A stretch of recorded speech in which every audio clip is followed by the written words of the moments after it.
and I hope you don't mind my saying so,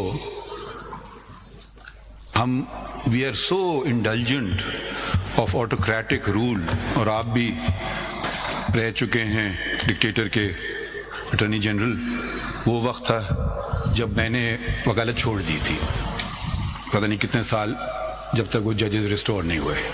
ठीक है, हम जब भी कोई जमहूरियत आती है तो हम छुरियां निकाल के आ जाते हैं सामने, और जब भी कोई डिक्टेटर आता है तो फौरन उसके साथ हो जाते हैं, मिनिस्टर बन जाते हैं, अटॉर्नी जनरल बन जाते हैं।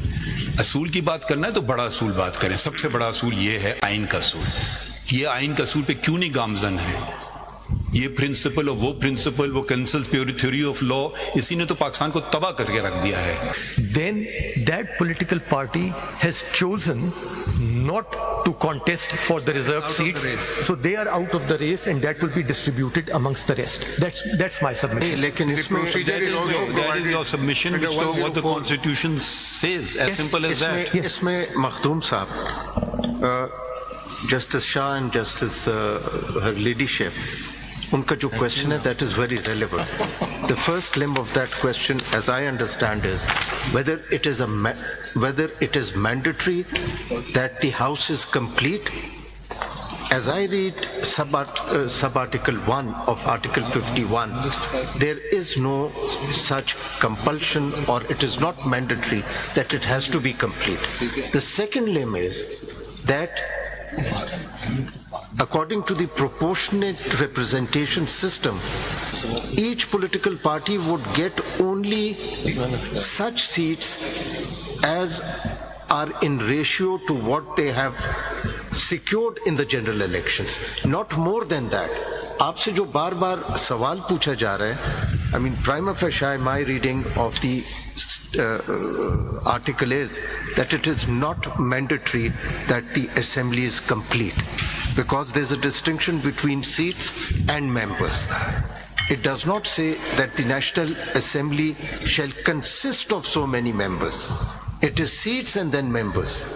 Secondly, how can you get seats more than what you have secured, you see? That is the question. Yes, madam. यहीं पे इसको सप्लीमेंट कर लीजिए। मैंने अपने क्वेश्चन को थोड़ा सा दोबारा रिफ्रेश करता हूँ कि इस्लामिक लॉ ऑफ इनहेरिटेंस के अंदर के शेयर्स को तमाम स्टेट डिस्ट्रीब्यूट हो जाए और लेफ्ट ओवर होती है, फिर प्रिंसिपल ऑफ रिटर्न अप्लाई होता है। प्रोपोर्शनल रिप्रेजेंटेशन के अंदर क्या प्रिंसिपल ऑफ रिटर्न अप्लाई होता है?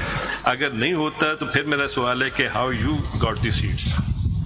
My lord, I would not import the laws of inheritance. That's a very complicated law on its own into the constitutional law. But may I go back to constitutional law, and may I make a submission on constitutional law? On constitutional law, my submission is that the House needs to be complete insofar as possible. There are exigencies as articulated by my Lord Justice Muni Bakhtar, where people may die, people may resign, people may decide to retire and submit a resignation, and then the Constitution provides how those are to be filled in, as happens in the case of vacancies on this honorable court. And that does not make the court dysfunctional, but there is also a period where these seats cannot be filled in, as articulated by my Lord Justice Muni Bakhtar, and that too is provided for in the Constitution. Over here, the proportional representation system is based on a proportionate division between the political parties.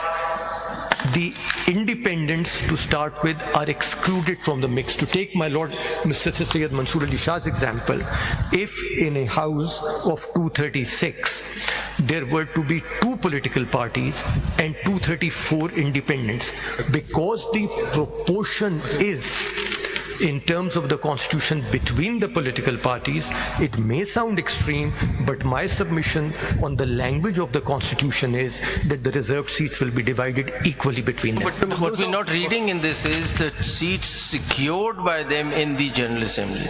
So the general seats secured by them. So these 2 political parties, the next question would be, these 2 political parties have secured how many seats in the House? Yes. And then, if they have secured 1 each, they would have a corresponding share in the reserve. That's it. If they have 100 seats each, then they'll have a corresponding share in the reserve seats.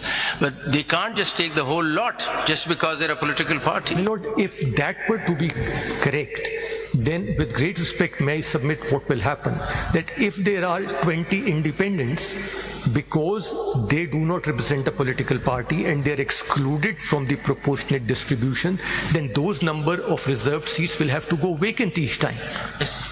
So, but that Yes, has, so Mr. historically, Bandhu, to the start- question, as I said, is a unique question because this would not have arisen because of the complexion of the independents in the scheme.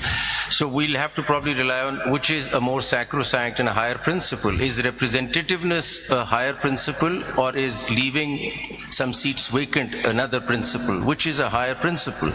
Could proportional representation which comes out of the Constitution not a higher principle that must be ensured at all times, and vacant seats would be a secondary principle which we can live with, but the other one cannot compromise or trump the other. my lord, may I respectfully say the Constitution says, in accordance with law, through proportional representation of political parties' lists of candidates on the basis of total number of general seats. On the basis is important. On the basis, so independents are out. Now, let us say if there are 100 independents and they don't join any political party, what is to be done with the 60 seats for women?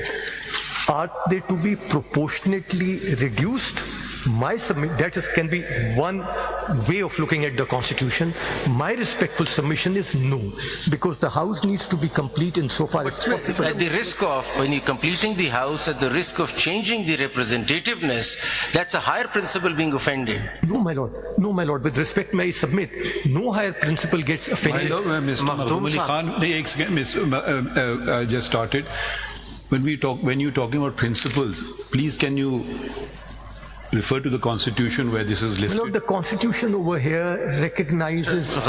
Is the concept of principle mentioned in the Constitution? We're expounding the No, Constitution, are we not? I'm just asking the Learned Council, is it or not?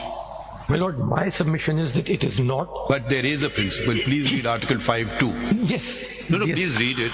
Let's yes करके हम इसको इतना आराम से नजरअंदाज ना करें. Obedience to the Constitution and law is the inviolable obligation of every citizen, wherever he may be, and of every other person for the time being within This is Pakistan. the only principle enunciated in the Constitution, and I hope you don't mind my saying so. We are so indulgent of autocratic rule, और आप भी रह चुके हैं dictator के attorney general. वो वक्त था जब मैंने वकालत छोड़ दी थी, पता नहीं कितने साल, जब तक वो जजेस रिस्टोर नहीं हुए. ठीक है, हम जब भी कोई जमहूरियत आती है तो हम छुरियां निकाल के आ जाते हैं सामने, और जब भी कोई डिक्टेटर आता है तो फौरन उसके साथ हो जाते हैं, मिनिस्टर बन जाते हैं, अटॉर्नी जनरल बन जाते हैं. असूल की बात करना है तो बड़ा असूल बात करें. सबसे बड़ा असूल ये है आइन का असूल. ये आइन का असूल पे क्यों नहीं गामजन है? ये प्रिंसिपल और वो प्रिंसिपल, वो कंसल्स थ्योरी ऑफ लॉ, इसी ने तो पाकिस्तान को तबाह करके रख दिया है. अब आप चलें आईनी कोर्ट हैं, आइन की बातें करें. कहाँ लिखा है कि हम फलां प्रिंसिपल इंपोर्ट कर लें?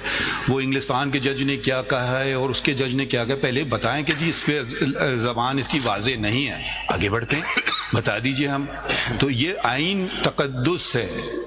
ये आपकी मर्जी नहीं है कि आप इसको फॉलो करें, नहीं, आपको करना लाजिम है. आप पे, हम पे डबल लाजिम है, इसलिए क्योंकि हम ओथ ले लेते हैं कॉन्स्टिट्यूशन का, आप नहीं लेते ओथ.